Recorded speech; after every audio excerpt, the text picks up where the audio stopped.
এক সাপ নাকি একবার এক পীর সাহেবের কাছে মুরিদ হয়েছিল। তো পীর সাহেব বলছেন, না বাবা, আমি সাপের মুরিদ বানাই না। কয় যে, না হুজুর, বহুত আশা করে আসছি, গল্প তো, বহুত আশা করে আসছি আমার মুরিদ বানান।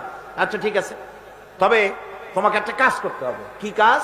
জিকির আজগার এভাবে করবা, কিন্তু কাউরে দংশন করতে পারবে না। হুজুর মেনে নিলাম। সে করছে কি, ময়দানের ভিতরে বিয়া কাইত হয়ে ধানুয়া জমিন, ধানের জমিন, প্যাডি লাইন, সেখানে কাত হয়ে পড়ে জিকির আজগার করতেছে।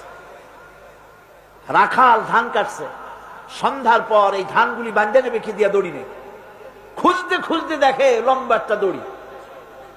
ওইটা যে সাপ সে তো বুঝে না, সে ওইটারে ধরিয়া এরপরে ধানের আটি বাঁধতেছে। সাপে তো খুব মহারাগ, সাপ তো আর যেই সেই সাপ না, মারাত্মক সাপ।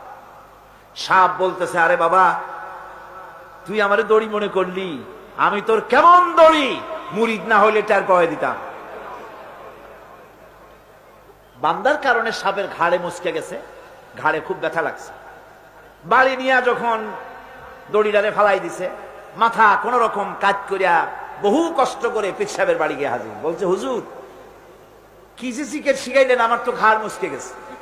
আশ্চর্য কথা, জিকির আজগারে মানুষের মানে কারো ঘাড় তো মস্কাবার কথা না, তোমার ঘাড় মস্কাইল কেন?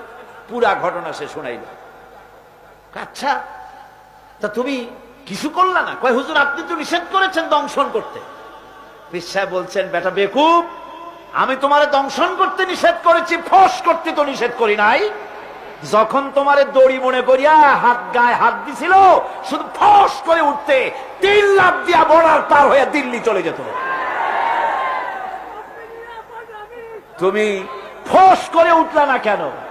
সুতরাং ধৈর্যের অর্থ এটা নয় যে আপনারে পাড়াইতে থাকবে, থাপড়াইতে থাকবে, আর আপনি কবেন যে আল্লাহ আমি ধৈর্য ধরতেছি, ইন্নাল্লাহা মা'আস সাবিরিন।